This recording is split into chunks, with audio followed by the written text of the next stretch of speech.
but we'll start with one good, which is Curtis Jones, who we've both given an 8 to Adam.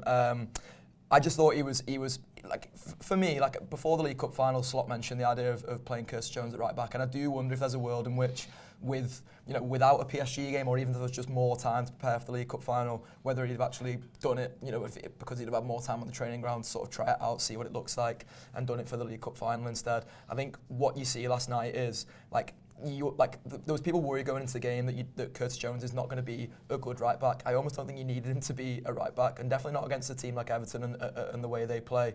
It was basically just nice to have our fourth best midfielder on the pitch as well as our three best midfielders.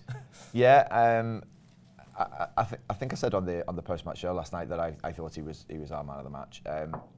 I thought he was our biggest threat, weirdly, or without kind of, in the first half. This is when I didn't think we were playing very well. I thought that him and Robertson looked weirdly like our best route to goal, and we didn't we didn't end up playing them in, but they were certainly for me better than like Jota and Diaz in that first half.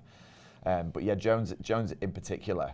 It's funny what you say about if Slot had his time again, kind of would he do it a bit earlier? Slot's made so many correct decisions and so many like logical decisions. Everything he's done has felt like natural and almost like a kind of quick win or something. Like the easy decisions that you can kind of point to that weren't actually easy at all. It was just things that we kind of knew. Like we were saying, we played really well last season. If we stop conceding first, if we defend a bit better, which is the first kind of thing he comes in to do. But with Jones, it's an example of a few times. The only thing you could say as a criticism is that he's kind of been a bit slow to make the right decision. I guess using Elliott as another one and using Endo a little bit as well. He's come to realise that it seems as though he's come to realise that these players can offer different things than he's kind of had in his mind, and it may be that that's just completely wrong, and he's known it because we've known it. Do you know what I mean? And if we know it, he's not soft, and he is the boss, and he's with them every day.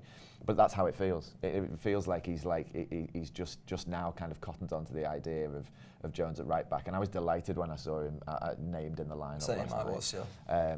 And it was exactly the performance that I hoped for. We'll move on to Luis Diaz finally then, because you've sort of referenced it in passing a few times, and I think the Mane point is a really interesting one, because I also had similar thoughts about Jota when he first came, and there was something very Mane about him. I had very similar thoughts when Diaz came in, when he was just being very direct, because I think that's the one thing that you miss when you no longer have prime Sadio Mane, but that's just that is a footballer aging.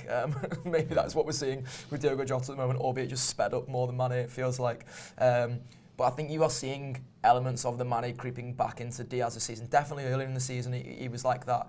Yesterday, he was something like almost entirely different, but so brilliant. Like, I've given him a 9, you give him an 8.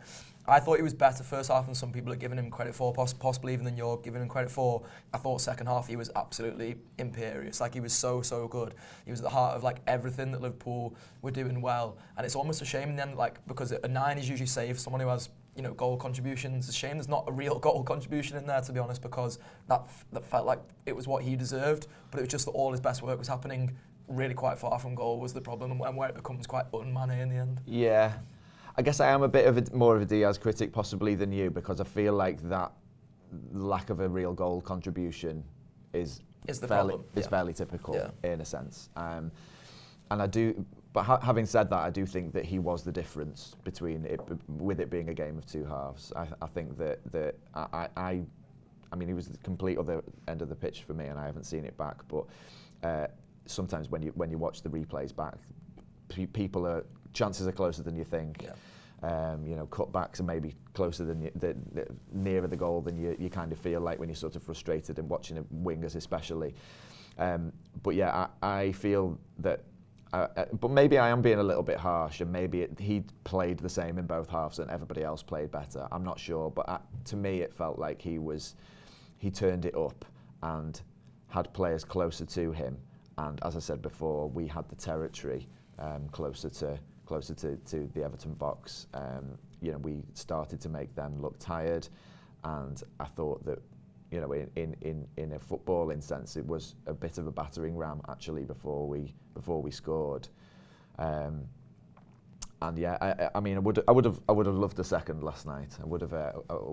You can't be greedy, can you? And we did win the game, but that's where you kind of you'd like to see a little bit more from Diaz.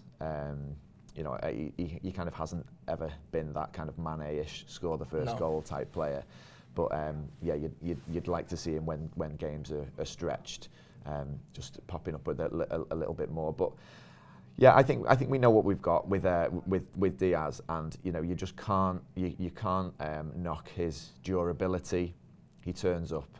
I think I said it. I don't know whether I said it on the post-match show or just in conversation, but this point last season, where it was all going tits up, he was showing up. Yeah. You know, if you think of the Goodison derby, everything was going wrong, and he was basically carrying the entire threat on his own. Yeah. And yeah, you just can't.